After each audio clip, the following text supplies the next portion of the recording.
అందరూ కథ వినేటప్పుడు కొద్దిగా అక్షతలు తీసుకుని చేతిలో ఉంచుకోండి. కథ అంతా విని పూర్తయిన తర్వాత మీ చేతిలోని అక్షతలను పెద్దవాళ్ళ చేతికిచ్చి మీరు వేయించుకోండి. శర్మగారు, కథ ప్రారంభించండి. పూర్వం ఏనుగు రూపంలో ఉన్న గజాసురుడనే రాక్షసుడు శివుణ్ణి గురించి ఘోరంగా తపస్సు చేసి ప్రత్యక్షం చేసుకున్నాడు. శివుణ్ణి స్తోత్రం చేసి, స్వామి, నీవు ఎల్లప్పుడూ నా పొట్టలోనే నివసించి ఉండాలి అని అంటూ వరం కోరుకున్నాడు. ఆ భోలాశంకరుడు సరేలే అని వరం ఇచ్చేశాడు. అప్పటినుంచి గజాసురుని ఉదరంలోనే నిలకడగా ఉన్నాడు శివుడు. ఇక కైలాసంలోనో పార్వతీదేవి భర్త జాడ తెలియక వెతికి వెతికి చివరికి గజాసురుని ఉదరంలో ఉన్నట్లు తెలుసుకుని వెంటనే విష్ణువు దగ్గరకు వెళ్ళింది. మహానుభావ, ఒకప్పుడు భస్మాసురుని బారి నుంచి నా పతిని రక్షించావు కదా, అలాగే ఇప్పుడు కూడా గజాసురుని నుంచి రక్షించి నా భర్తను నాకు దక్కించవయ్యా అంటూ ప్రార్థించింది పార్వతి. ఇంకా విష్ణువు ఆ రక్కసుణ్ణి సంహరించేందుకు ఒక గంగిరెద్దు మేళాన్ని తయారు చేశాడు. నందీశ్వరుణ్ణి గంగిరెద్దు చేశాడు. బ్రహ్మాది దేవతలు తలో వాయిద్యం వాయిస్తూ ఉంటే తాను చిరుగంటలు చేత ధరించి సన్నాయి ఊదుకుంటూ విష్ణువు గజాసుని పట్టణంలో ప్రవేశించాడు. నగరంలో చాలా చోట్ల గంగిరెద్దును ఆడించాడు. ఆట చాలా బాగుంది అని విని రాక్షసరాజు తన భవనం ఎదుట కూడా ఆడించవలసిందిగా కబురు పెట్టాడు. చిత్తం చిత్తం అంటూ ఆ జగన్నాటక సూత్రధారి విష్ణువు అయ్యగారికి దండం పెట్టు, అమ్మగారికి దండం పెట్టు అంటూ విచిత్రంగా ఎంతో అద్భుతంగా గంగిరెద్దును ఆడించాడు. దాంతో గజాసురుడు మిక్కిలి సంతోషించి, సరే, మీకేం కావాలో కోరుకోండోయ్, ఇస్తాను అన్నాడు. వెంటనే హరి అతని దగ్గరకు వెళ్ళి, అయ్యా, ఇది శివుని వాహనం నంది. శివుడు నీ కడుపులో ఉన్నాడని తెలిసి గంగిరెద్దుగా వచ్చింది కనుక శివుణ్ణి వదిలిపెట్టడం చాలా మంచిది అని అనగానే, మారువేషంలో విష్ణువే ఈ నాటకం ఆడాడు అని గ్రహించాడు రాక్షసుడు. కానీ మాట తప్పటం ఇష్టం లేక అంగీకరించాడు. అందుకు షరతుగా, స్వామి, నా తలను ముల్లోకాలు పూజించేటట్లు చేసి నా చర్మాన్ని నీవు ధరించి నన్ను అనుగ్రహించాలి అంటూ ఉదరంలో ఉన్న శివుణ్ణి ప్రార్థించాడు. పరమేశ్వరుడు దానికి అంగీకరించాడు. వెంటనే శ్రీహరి నందిని ప్రేరేపించగా అతడు తన వాడి కొమ్ములతో గజాసుని పొట్ట చీల్చి అతని సంహరించాడు. శివుడు బయటకు వచ్చి దేవతలను వీడ్కొలిపి తాను నందిని ఎక్కి కైలాసం చేరుకున్నాడు. కైలాసానికి శివుడు వస్తున్నాడు అనే వార్త విన్న పార్వతి సంతోషించింది. చక్కగా అభ్యంగ స్నానం చేసి తన శరీరాన్నించి వచ్చిన నలుగు పిండితో ఒక బాలుణ్ణి తయారు చేసి ప్రాణం పోసి అతన్ని సింహద్వారం వద్ద కాపలాగా ఉంచింది. అలంకరించుకుని భర్త రాక కోసం ఎదురు చూస్తోంది పార్వతి. శివుడు రాని వచ్చాడు. కానీ వాకిట కావలి ఉన్న బాలుడు లోపలికి రానీయకుండా అడ్డగించాడు. కోపం వచ్చి శివుడు త్రిశూలంతో బాలుని కంఠం కాస్త తెగేసి లోపలికి వెళ్ళాడు. పార్వతికి ఏమీ తెలీదు పాపం. భర్తను అర్ఘ్యపాద్యాలతో పూజించింది. ఆ మాటలు ఈ మాటలు ముచ్చటిస్తూ ఉండంగా ద్వారం దగ్గరి బాలుని సంగతి వచ్చింది. శివుడు తాను చేసిన పనికి మిక్కిలి విచారించాడు. పార్వతి ఎంతో విలపించింది. వెంటనే శివుడు గజాసురుని తలను ఆ బాలుడికి అంటించి ప్రాణం పోశాడు. బాలుడు నవ్వుతూ లేచి నమస్కరించాడు. పార్వతి ఆనందానికి అంతేలేదు. అప్పటినుంచి పార్వతీ పరమేశ్వరులు ఆ బాలుణ్ణి పుత్రవాత్సల్యంతో గారాభంగా పెంచుకోవటం ప్రారంభించారు. ఏనుగు తల కలవాడు కనుక ఆ బాలుణ్ణి గజాననుడు అని అన్నారు. గజాననుడు ఎప్పుడూ తల్లిదండ్రులను సేవిస్తూనే ఉండేవాడు. అతను హాయిగా తేలిగ్గా సంచరించేందుకు వీలుగా అనింజుడు అనే ఒక మూషికాన్ని వాహనంగా ఏర్పాటు చేసుకున్నాడు. కొంతకాలం గడిచిన తర్వాత పార్వతికి కుమారస్వామి జన్మించాడు. ఇతను గొప్ప బలవంతుడు కనుక దేవతలకు సేనానాయకుడయ్యాడు. ఇతని వాహనం మయూరం, అంటే నెమలన్నమాట. అందువల్ల ఇతనికి మయూర వాహనుడు అనే పేరు కూడా వచ్చింది.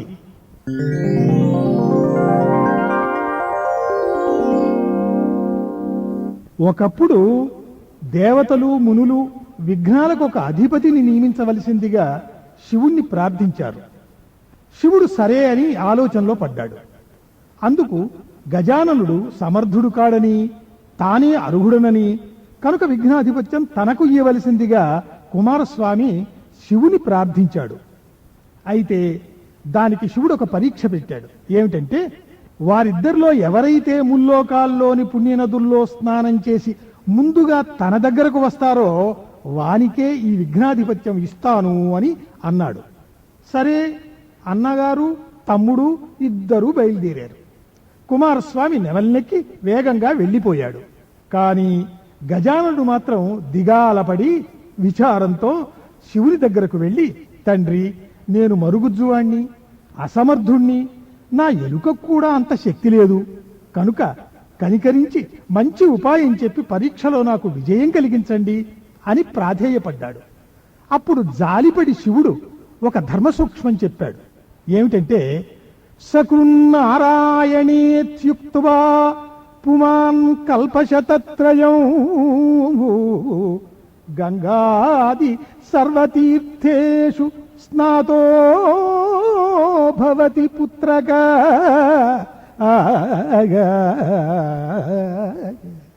నాయనా, ఒక్కసారి నారాయణ మంత్రం జపిస్తే 300 కల్పాలు గంగాది సర్వతీర్థాల్లోనూ స్నానం చేసినట్లు అవుతుంది అని చెప్పి అతనికి నారాయణ మంత్రం ఉపదేశించాడు. గజాననుడు నారాయణ మంత్రం జపిస్తూ కైలాసంలోనే ఉన్నాడు. కానీ ఆ మంత్ర ప్రభావం వల్ల మాత్రం కుమారస్వామి ప్రతి తీర్థంలోనూ తనకంటే ముందే అన్నగారు స్నానం చేసి వెళుతూ ఉన్నట్లుగా చూస్తూ వచ్చాడు. ఆశ్చర్యపడ్డాడు. అన్ని తీర్థాలు తిరిగి కుమారస్వామి కైలాసం చేరుకునేసరికి అన్న గజాననుడు తండ్రి వద్ద కనబడ్డాడు. కుమారస్వామి సిగ్గుపడిపోయాడు. అన్నగారి శక్తి తెలియక హేళన చేసినందుకు క్షమించమని ప్రార్థించాడు. అప్పుడు ఆ విఘ్నాధిపత్యం గజాననుడికి దక్కింది. సరిగ్గా భాద్రపద శుద్ధ చతుర్థి నాడే ఇది జరిగింది. నాటి నుంచి గజాననుడు విఘ్నేశ్వరుడుగా కూడా ప్రసిద్ధికెక్కాడు.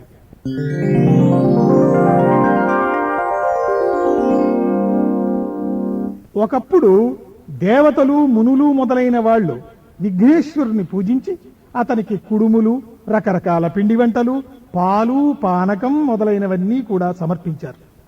అవన్నీ సంతోషంతో ఆరగించి కొన్ని తన వాహనానికి కూడా ఇచ్చి బొజ్జ పెద్దదయ్యేసరికి ఆయాసపడుతూ మెల్లగా కైలాసం చేరుకున్నాడు విఘ్నేశ్వరుడు. అక్కడ తల్లిదండ్రులను చూచి నమస్కరించబోయాడు. కానీ పొట్ట మరీ పెద్దది కావటం చేత సాష్టాంగ నమస్కారం చెయ్యలేక నానా బాధ పడ్డాడు. అది శివుని తలపైనున్న చంద్రుడు చూచి పక్కున నవ్వాడు. ఇంకేముంది, రాజదృష్టి తగిలితే రాళ్లైనా పిండి అవుతాయి కదా. అలాగే చంద్రుని దృష్టి దోషం తగిలి విఘ్నేశ్వరుని పొట్ట పగిలిపోయి కుడుములు అన్ని వైపులకి దొర్లిపోయాయి. వెంటనే ప్రాణాలు విడిచి కింద పడిపోయాడు విఘ్నేశ్వరుడు. కొడుకు కళ్ళ ఎదుటే మరణించటం చూచి పార్వతి దుఃఖం ఆపుకోలేక కోపంతో చంద్రుణ్ణి ఉరివి చూచింది. ఒరే పాపాత్ముడా, నీ దృష్టి తగిలి నా కొడుకు మరణించాడురా, కనుక ఇక ముందు నీ ముఖం ఎవరూ చూడకూడదు. ఒకవేళ చూస్తేనో వాళ్ళు పాపాత్ములై నీలాపనిందలు పొందుతారు అని చంద్రుణ్ణి శపించింది. ఈ శాపం వల్ల లోకానికి కీడు వాటిల్లింది. లేనిపోని నిందలకు గురై జనమంతా ఇబ్బంది పడటం ప్రారంభించారు. ఈ కీడు తప్పించడం కోసం దేవతలు, ఋషులు బ్రహ్మను తీసుకొని కైలాసానికి పోయి ఉమామహేశ్వరులను స్తుతించారు. బ్రహ్మ అక్కడే మరణించి పడి ఉన్న విఘ్నేశ్వరుని బ్రతికించాడు. అమ్మా, లోకరక్షణ కోసం శాపాన్ని ఉపసంహరించు తల్లి అంటూ పార్వతిని ప్రార్థించాడు. కరుణామయి కదా పార్వతి. తన కొడుకును దగ్గరకు తీసుకొని, ఏనాడైతే మా విఘ్నేశ్వరుని చూచి చంద్రుడు నవ్వాడో ఆనాడు మాత్రం చంద్రుణ్ణి ఎవరూ చూడకూడదు అని శాపాన్ని కొంచెం తిప్పింది. బ్రహ్మాదులు సంతోషించి వెళ్ళిపోయారు.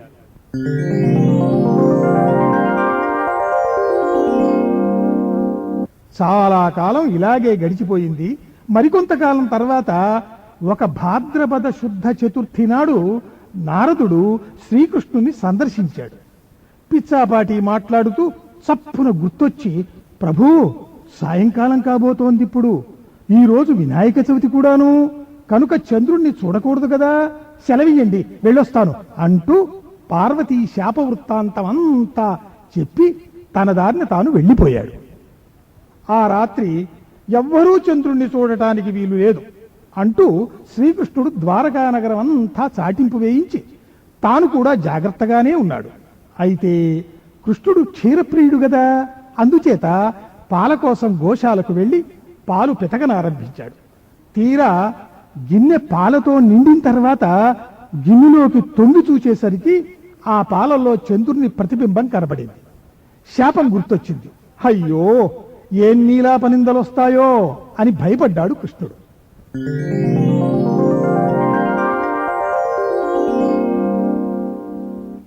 కొంతకాలం గడిచిపోయింది ఇలాగే. ఒకనాడు సత్రాజిత్తు శ్రీకృష్ణుని దర్శించటానికై వచ్చాడు.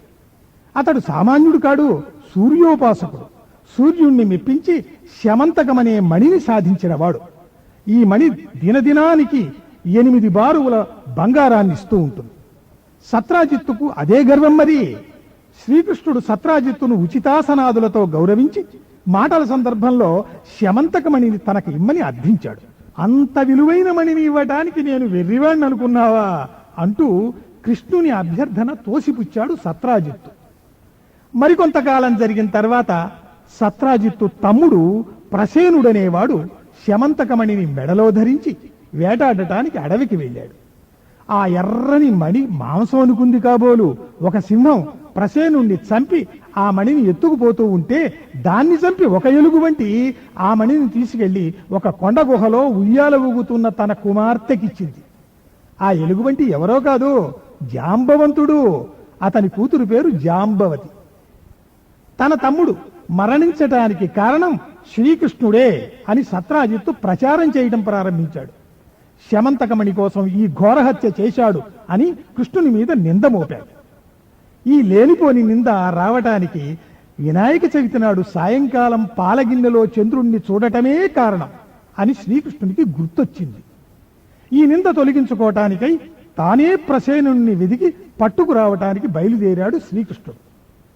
అడవిలో ప్రసేనుడి కళేబరం కనబడింది కృష్ణుడికి. అక్కడి నుంచి సింహం అడుగుజాడల వెంట వెళ్ళాడు. సింహాన్ని చంపి వెళ్లిన ఎలుగుబంటి అడుగులు కనబడ్డాయి. ఆ అడుగులు ఒక కొండ గుహలోకి పోగా శ్రీకృష్ణుడు ఆ గుహలోకి ప్రవేశించి తన వారినందరినీ గుహ బయటనే ఉండమని ఆజ్ఞాపించాడు. ఆ గుహలో ఒక ఉయ్యాల, దానిపైన ఒక అందచందాల బాల, ఆమె చేతిలో మెరిసిపోతున్న ఎర్రని శమంతకమణి.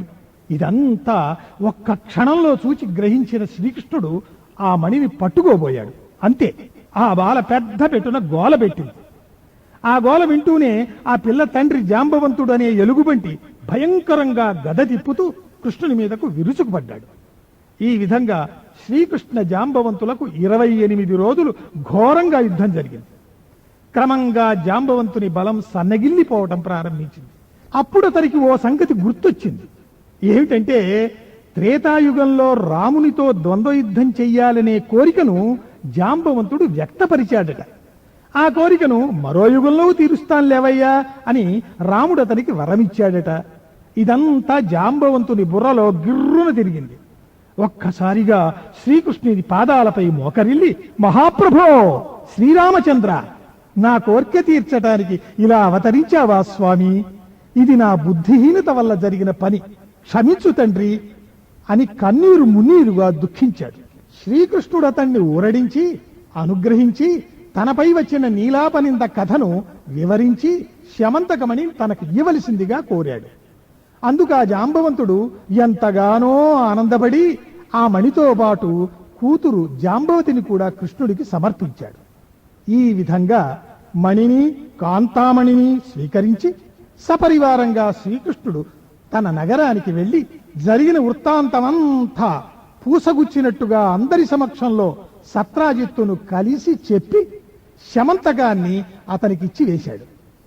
అనవసరంగా అనాలోచితంగా శ్రీకృష్ణునిపై నిందమోపినందుకు ఎంతో సిగ్గుపడి సత్రాజిత్తు ఆ శమంతకాన్ని తన కూతురు సత్యభామను కూడా శ్రీకృష్ణునికిచ్చి తాను మామగారై కూర్చున్నాడు. శ్రీకృష్ణునికే నీలాపనిందలు తప్పలేదు కదా, ఇక సామాన్యుల గతి ఏమిటి? కనుక ఇలాంటి అపనిందలు రాకుండా ఉండాలి అంటే ఏం చెయ్యాలో చెప్పండి స్వామి అంటూ ప్రజలంతా కలిసి శ్రీకృష్ణుణ్ణి అడిగారు.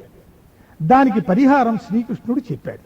ఏమిటంటే, అది భాద్రపద మాసంలో శుద్ధ చతుర్థి నాడు, అంటే వినాయక చవితి నాడన్నమాట, యథావిధిగా భక్తితో గణపతిని పూజించి అక్షతలు చేతపట్టుకొని ఈ శమంతకమణి కథ ఉందే ఈ కథను శ్రద్ధగా విని ఆ అక్షతలు శిరస్సున వేసుకున్నట్లయితే ఆ రోజున సాయంకాలం పొరపాటుపడి చంద్రుణ్ణి చూచినా అపనిందలు ఏవీ రావు. కథ వినకుండా మాత్రం చంద్రుణ్ణి చూడకూడదన్నమాట. కనుక ఇప్పుడు మీరంతా చెప్పిన కథ విన్నారు కదా, అయితే ఏది ఆ అక్షతలు శిరస్సును వేసుకోండి మరి. శుభమస్తు, అవిఘ్నమస్తు. శ్రీ విఘ్నేశ్వర ప్రసాదేన సర్వేషాం యుష్మాకం ఆయురారోగ్య ఐశ్వర్య విద్యాభివృద్ధిరస్తు. స్వస్తి ప్రజాభ్యః పరిపాలయంతాం న్యాయేన మార్గేణ మహీం మహీషాః గోబ్రాహ్మణేభ్యః శుభమస్తు నిత్యం. లోకాః సమస్తాః సుఖినో భవంతు.